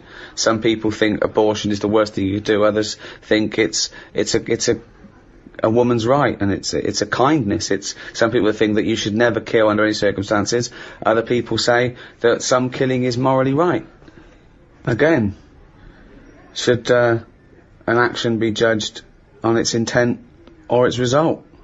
If someone said to you, "Oh, I thought I was doing a good thing," but, you know, they opened the windows and your cat fell out. They thought they didn't even know you had a cat. Did they knock it, though, or did it just jump out? It just jumped out. Well, I'd say it's not my fault. Your cat's daft. No. It was hot in here. Right. I've opened the window. Yeah. Well, I'm not getting the blame for that. No, that wasn't my point, was it? That if you open the window, right, and they come home and you go, oh my god, the cat jumped out and killed itself. You go, oh my god, I'm so sorry. I opened the window, because I wanted to let some air in. I was doing a good thing. So did I know it jumped out? No. I'd probably say, you sure that it didn't do that before I got here this morning? Did you have the window open? Right. I don't think looks like it's been there a while. So it's a bit hard. you instantly don't want to be culpable for your own actions. I mean, it is Hang your on a fault. minute, it wasn't me who did it. It is your fault the cat's dead. Yeah, it's an accident, but nevertheless it's still your fault. If it's definitely me, yeah, I'd say, yeah, it jumped out. I opened the window because it was hot in here. The cat jumped out, dead. Let's go and get another one. Right. I wouldn't worry that much about a cat. Right, but what if it was a baby? Well, it's a bit awkward, isn't it? Yeah, I suppose it is.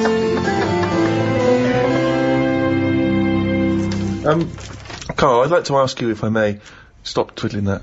Now, this is interesting, because you were fiddling with a bit of plastic there, and it was annoying me, and I know that a lot of things annoy Ricky, get very infuriating for him. Social etiquette. Now, that's a very, that's not obviously inscribed by law. These are just things which have built up in society. So, for instance, it's impolite to sneeze and then shake someone's hand. Yeah. It's... Or sneeze straight in their face and go, oh, sorry, I've got swine flu. Now, those things are obviously good practice in terms of avoiding the spread of disease, so that makes sense. But other things also, are it more might just be arbitrary. disgusting. If someone hasn't got a disease, I don't like to see someone sneeze on the pavement or sniff or scratch their arse. So social etiquette, I mean, how do you decide... I mean, what prevents you from being truthful and honest at all times? I don't know, there's something in you, and sometimes you can just pop it out, can't you? I've been in a situation when I've said stuff and I've thought, why did I say that? Go on. But it's not always... in the dentist. Last time I went to the dentist, I was sat in the reception bit, big fat woman comes up the stairs, massive she was, had a right sweat on. Right. She gets there, and... Out of breath. Yeah, she was, again, you know, I mean, she was friendly, dead friendly, but kind of like, you know, leggings on, sort of, you know, shoes but not on properly. She was stood on the heel. Yeah, You know, like she couldn't be bothered. Yeah. It's like greasy hair. And she went up and she's being all happy and everything. And I think that's what annoyed me. So when she sort of said, oh yeah, I've lost weight, she was talking to the woman behind the counter. And she sort of said, yeah, I find it really difficult, especially living where I live and having to come down this high street because there's so many cake shops and everything. And she sort of said, you know, today I've walked past, normally I always have a coffee and a donut, but today, you know, I didn't have a coffee and a donut. And I just said, why was it shut? Right? No, you didn't. I did, honestly. Honest to God, on my mum's life. I said, why was it shut? She said, oh, Hold you on, know. why did you butt in? She wasn't even talking Honestly, to you. I know, it's really, really weird. It's really did you have weird. to shout across the dentist's waiting room, or were you No, stood it was next to just, it was it's a small waiting room, you see, you got the stairs, you go in, you've got about 4 chairs, and then this old desk, and I get on with the woman behind the counter, and I always sit close to it, and it was just me there, and I was talking to her about going to Corfu or something. She comes in sweating like some bison up the stairs, and she's there, and because she was showing off, it was like, well, you should have done it a long time ago. I think she annoyed me that she wanted some sort of pat on a big hefty fat back. That she hadn't bothered having a donut that day. Now, maybe it's the inner me that just came out, because I remember saying it and actually getting home saying to Suzanne, oh, I said this, and I didn't even think I don't know I know where what it you mean, came though. from. Sometimes you want to go around with people, and they're going, I need. You want to put them down. You want to go. I'm stopping out with you because you're going to go straight back to that and do this, that. You know, I know you've had a lot. Just inject them in the head. Absolutely pointless. Get rid of it. Yeah, I know what you mean. But talking about social etiquette, I was in a flying to Edinburgh, and I was with Matt, my assistant, and there was a bloke on a mobile phone across the way. Right, he's going, yeah, I'm just going to get on the plane now. And he kept talking that loudly to people, right? And I was fuming. Then he stopped and made another call, and I was giving him dirty looks, and Matt was going, no, sit down, son. And then he was going, in the airport, and I shouted, he's in the airport! He didn't notice, I was shouting over, I was fuming, and Matt was just getting so embarrassed. But they don't see it, though. And people were looking at me like I was the mental case. Yeah. But it was so fucking loud, and I moved through to another place. But I wanted to get someone, I wanted to be policed, I want to go, right, there's a cunt over there swigging beer, thinks he's a fucking Gordon Gekko player, and he's not, he's some cunt who's got his first mobile phone. Right? But you know what I mean? Yeah. That is infringing. That's like passive smoking to me. Yeah. It annoys me when you hear these, awful middle-class parents talking to their kid loudly enough to let everyone know what their kid knows. Do you know what I mean? Yeah. They bring up conversations because they're showing off about the kid. Toby, what's that you were saying earlier about you preferred Beethoven to... Right, okay, if that kid talks about Beethoven and Chopin, right? Do you know what I mean, though? Yeah. It's like people showing off, thinking that the world is interested in everything they fucking say. That thing about, everyone's got access, which is fine, but it's those fat fucking morons on docu-soaps that go, I speak as I fucking think, you useless fucking blob of shit. Yes. Have an education, research, think, discuss, then offer your opinion. And stop your kids chewing on a fucking big ball of fat. Your leg. Got someone specific in mind there?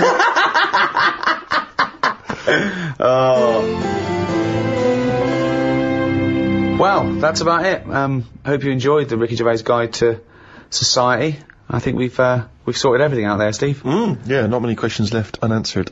No, that's a pretty in-depth analysis of what society is and how to improve it, I think, in many ways. Let's hope some of the big people are listening. Brown, Obama. And they go, okay, what's Pilton got to say? Keep out of it. Unless it's an insect.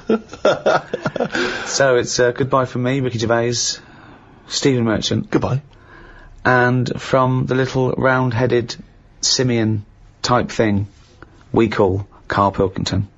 The next audiobook in this series is the Ricky Gervais Guide to Law and Order, and that will be available from the 1st of December. Easy date to remember. World AIDS Day. I knew it wouldn't take off like Christmas.